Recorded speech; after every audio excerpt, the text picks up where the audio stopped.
2023년 11월 24일 하나님께서 우리에게 주시는 말씀은 잠언 22장 1절에서 16절까지의 말씀입니다. 많은 재물보다 명예를 택할 것이요 은이나 금보다 은총을 더욱 택할 것이니라. 가난한 자와 부한 자가 함께 살거니와 그 모두를 지으신 이는 여호와시니라. 슬기로운 자는 재앙을 보면 숨어 피하여도 어리석은 자는 나가다가 해를 받느니라. 겸손과 여호와를 경외함의 보상은 재물과 영광과 생명이니라. 패역한 자의 길에는 가시와 올무가 있거니와 영혼을 지키는 자는 이를 멀리하느니라. 마땅히 행할 길을 아이에게 가르치라. 그리하면 늙어도 그것을 떠나지 아니하리라. 부자는 가난한 자를 주관하고 빚진 자는 체주의 종이 되느니라. 악을 뿌리는 자는 재앙을 거두리니 그 분노의 기세가 쇠하리라. 선한 눈을 가진 자는 복을 받으리니 이는 양식을 가난한 자에게 주민이라. 거만한 자를 쫓아내면 다툼이 쉬고 싸움과 수욕이 그치느니라. 마음의 정결을 사모하는 자의 입술에는 덕이 있으므로 임금이 그의 친구가 되느니라. 여호와의 눈은 지식 있는 사람을 지키시나 사악한 사람의 말은 패하게 하시느니라. 게으른 자는 말하기를 사자가 밖에 있은즉 내가 나가면 거리에서 찢기겠다 하느니라. 음녀의 입은 깊은 함정이라. 여호와의 노를 당한 자는 거기 빠지리라. 아이의 마음에는 미라는 것이 얽혔으나 징계하는 채찍이 이를 멀리 쫓아내리라. 이익을 얻으려고 가난한 자를 학대하는 자와 부자에게 주는 자는 가난하여질 뿐이니라. 호랑이는 죽어서 가죽을 남기고 사람은 죽어서 이름을 남긴다 라는 말이 있습니다. 사람은 살아있는 동안 업적과 훌륭한 일을 많이 하여 후세에 명예로운 이름을 남겨야 한다는 뜻입니다. 이 문장을 한번 바꾸어 보겠습니다. 호랑이는 죽어서 가죽을 남기고 사람은 죽어서 이름을 남기고 우리 그리스도인은 죽어서 무엇을 남기는가? 오늘 본문을 들여다보면 1절은 이렇게 말합니다. 많은 재물보다 명예를 택할 것이요 은이나 금보다 은총을 더욱 택할 것이니라. 많은 재물보다 명예를 선택하라고 합니다. 그런데 여기서 말하는 명예는 우리가 생각하는 명예와 조금 다릅니다. 참된 지혜를 나타내는 이 잠언이 말하는 명예는 무엇일까요? 즉 그리스도인으로서 우리에게 가장 소중한 명예는 무엇일까요? 1절 하반절에서 은이나 금보다 더욱 중요하게 택해야 할 은총과도 같은 이 명예는 과연 무엇일까요? 우리가 언젠가 이 땅에서 수를 다하고 하늘나라로 갈 때 가장 명예로운 것이 무엇인지 한 번쯤 생각해 보셨습니까? 아마 우리에게 있어서 그리스도인에게 있어서 가장 큰 명예는 많은 이들이 나의 삶을 되돌아보며 예수 그리스도를 떠올리는 삶을 살아간 사람이다 라고 말할 때 그때 우리는 최고의 명예를 얻지 않을까 싶습니다. 즉 내 삶에 오직 예수 그리스도만 남겨져 있을 때 그것이 우리에게 있어서 가장 명예로운 삶인 것입니다. 2절 말씀처럼 예수님처럼 가난하든 부하든 늘 모두가 하나님께 지음받은 존재임을 깨닫고 그 사람을 사랑함으로 통해서 그리스도를 드러내는 겁니다. 이 땅에서 숱한 재물보다 하나님을 더 사랑하는 사람, 많은 이들이 내 삶을 보고 내 삶이 그런 삶이었다 외칠 수 있도록 살아갈 때 나는 정말 하나님에 미쳐 있었던 삶이었다 라는 것을 외칠 수 있도록 우리가 살아갈 때 하나님이 주시는 영원한 명예가 우리 가운데 있을 줄 믿습니다. 그런데 이 명예는 두 주인을 섬길 때는 결코 얻을 수 없는 명예입니다. 9절의 말씀처럼 양식을 가난한 자에게 줄 수 있는 자. 여기서 양식은 꼭 물질적인 음식 양식만을 이야기하는 게 아닙니다. 그것을 포함한 마음의 양식도 포함된다고 할 수 있습니다. 심령이 가난한 자 혹은 물질이 가난한 자에게 내 상황이 어떠할지라도 내가 가지고 있는 것들을 나누어 줄 수 있는 자. 즉 이익으로부터 세상이 말하는 이익으로부터 자유로워지는 자가 이 명예를 얻을 수 있다라는 겁니다. 세상의 명예와는 얻는 방법이 정반대입니다. 하나님께서 원하시는 참된 명예는 이익으로부터 자유로워서 오직 우리 삶의 주인이신 하나님 한 분만을 간구할 때 모든 세상적 이익에서 자유로워져 그리스도의 가르침을 따라 살 때 따라오는 겁니다. 그래서 실생활에서 이는 우리에게 겸손함을 요구합니다. 이익으로부터 자유로워지려면 우리는 겸손함을 요구받습니다.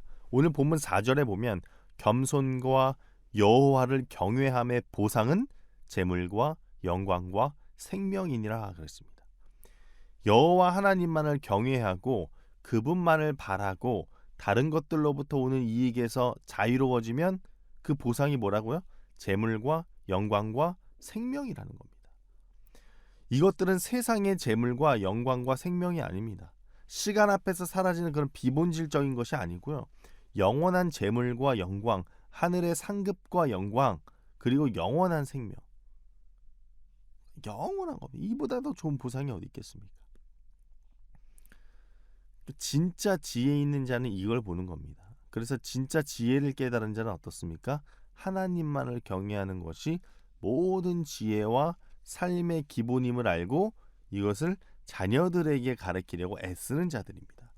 6절을 보면 마땅히 행할 길을 아이에게 가르치라. 그리하면 늙어도 그것을 떠나지 아니하리라. 여기서 알 수 있는 건 우리는 우리가 소유한 이 믿음을 늘 우리 때에서 끊어지지 않게 하기 위해 노력해야 된다는 겁니다. 참된 그리스도인의 명예를 지키기 위해서 우리가 믿는 이 신앙을 늘 우리 자녀들에게 전수하기 위해 노력해야 된다는 거죠. 그것 중에 가장 좋은 방법이 뭐예요? 가정예배죠. 사실 성경에서 가정예배에 대한 어떤 직접적이고 명시적인 명령은 없습니다. 그러나 늘 자녀들에게 그 신앙을 전수하기 위해 애썼던 우리 믿음의 조상들의 모습은 명확히 담겨있죠. 아브라함 가정 살펴볼까요? 창세기 18장 17, 19절을 보면 아브라함에게 두 손님 천사가 나타납니다. 그 일행을 대접하던 아브라함이 대화를 하던 중에 그 손님들의 정체를 깨닫습니다. 그리고 그 손님 중 한 명이 사라가 머지않아서 아이를 임신할 거라 그래요. 그리고 떠나면서 두 천사가 이렇게 말하는 겁니다. 아브라함한테 내가 그로 그 자식과 권속에게 명하여 여호와의 도를 지켜 의와 공도를 행하게 하려고 그를 택했다. 하나님이 아브라함을 선택한 이유가 나옵니다. 뭐예요? 아브라함으로 인해서 그 자식과 권속에게 여호와의 도를 지키게 하기 위함이라는 겁니다. 그렇다면 아브라함의 이 명령, 자신의 자식들과 권속들에게 여호와 하나님의 그 도를 지키게 하기 위해 그 명령을 언제 이행합니까? 그 일을 지금처럼 교회 주일학교에 맡길 수가 없습니다. 그 일을 누군가 대신할 수 없습니다. 아브라함이 자녀에게 명하여 여호와의 도를 지키게 할 수 있는 유일한 방법은 뭐예요? 자기가 집에서 하나님에 대해 가르치는 것뿐입니다. 부모가 자식에게 가르치는 것뿐입니다. 그리고 아브라함은 이 명령을 잘 이행합니다. 그걸 어디서 알 수 있냐면 이제 모리아산으로 가야 돼요. 모리아산에서 하나님께서 이삭을 아브라함에게 바치라고 했을 때 모리아산으로 올라갈 때 아브라함에게 이삭이 이렇게 말하지 않습니까? 아버지, 불과 나무는 있는데 번제할 어린 양은 어디 있습니까? 예배에 필요한 게 무엇인지를 확실히 알았다는 거예요, 이삭이. 그렇게 아브라함의 그 믿음의 유산은 이삭에게 흘러가고 이삭은 야곱에게 흘러가고 이스라엘의 백성이 하나님의 백성이 됩니다. 사랑하는 여러분, 우리는 어떤 명예, 어떤 흔적을 이 땅 가운데 남겨야 할까요? 바로 예수 그리스도입니다. 예수 그리스도를 남긴다는 것이 무엇을 뜻합니까? 포괄적으로 말하면 사랑을 남기는 자입니다. 사람은 가도 사랑만을 남기는 자입니다. 재물은 언젠가 다 소비됩니다. 그러나 사랑은 여전히 생생히 남아 있습니다. 예수 그리스도의 십자가 사랑이 2000년 이상이 지난 지금도 여전히 생생한 것이 바로 그 증거죠. 우리는 그래서 이 땅을 살아가며 추구해야 할 명예는 딱 한 가지입니다. 그리스도를 바라보며 사랑을 풍성하게 남기는 자. 이 명예 하나면 족합니다. 이 명예를 남기기 위해서 두 주인을 섬길 수 없습니다. 재물보다는 이익으로부터 자유하여 하나님만을 사모하는 자 되시기 바랍니다. 또한 그 하나님을 사모하는 즐거움을 우리 자녀들에게도 전수해 주시기 바랍니다. 그때 이 땅에는 그리스도의 사랑만이 풍성히 남겨질 것입니다. 기도하겠습니다. 하나님, 우리가 정말 참된 지혜 있는 자 되길 원합니다. 먼저는 그 무엇보다도 우리가 그리스도인으로서 정말 영광스러운 명예, 나의 삶을 되돌아볼 때 많은 이들이 예수 그리스도만을 떠올리는 삶을 살기 원합니다. 성령 하나님, 늘 우리에게 겸손함을 허락하여 주시옵시고 재물보다는 이익으로부터 자유하여 두 주인을 섬기는 것이 아니라 오로지 우리 삶의 참된 주인이신 하나님만을 섬기는 삶 되게 하여 주시옵소서. 예수님의 이름으로 기도합니다. 아멘.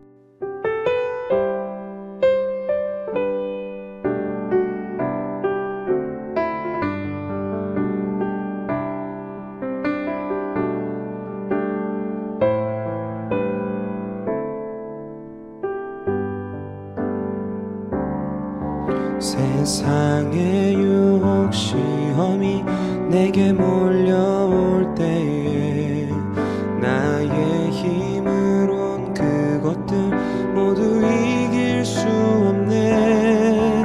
거대한 폭풍 가운데 위축된 나의 영혼, 어찌할 바를 몰라 헤매이고 있을 때 주를 찬양, 손을 들고 찬양. 전쟁은 나에게 속한 것 아니니 주를 찬양, 손을 들고 찬양. 전쟁은 하나님께 속한 것이니.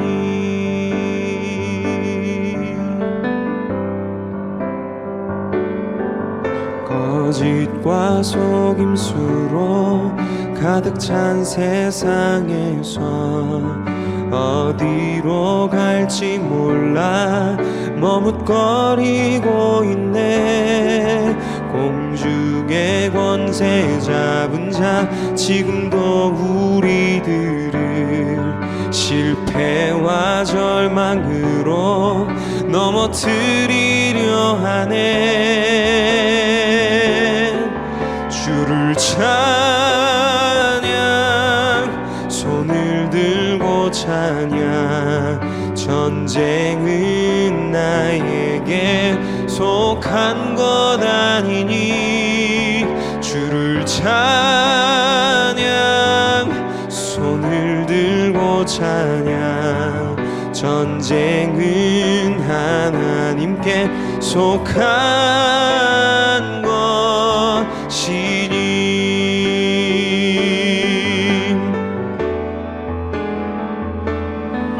주위를 둘러보면 아무도 없는 듯 믿음의 눈을 들면 보이는 분 계시네. 지금도 내 안에서 역사하고 계시는 사망과 어둠의 권세 물리치신 예수님.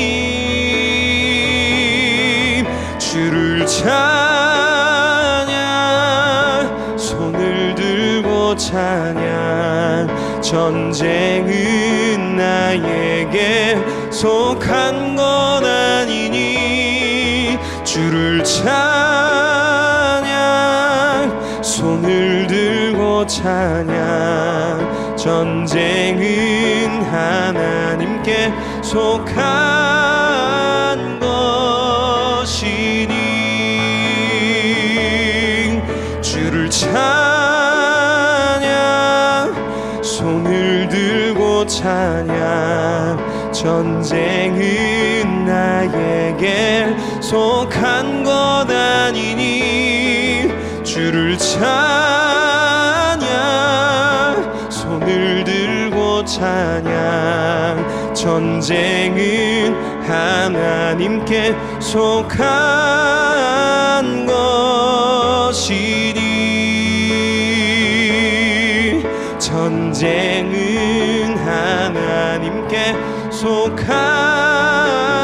것이니 전쟁은 하나님께 속하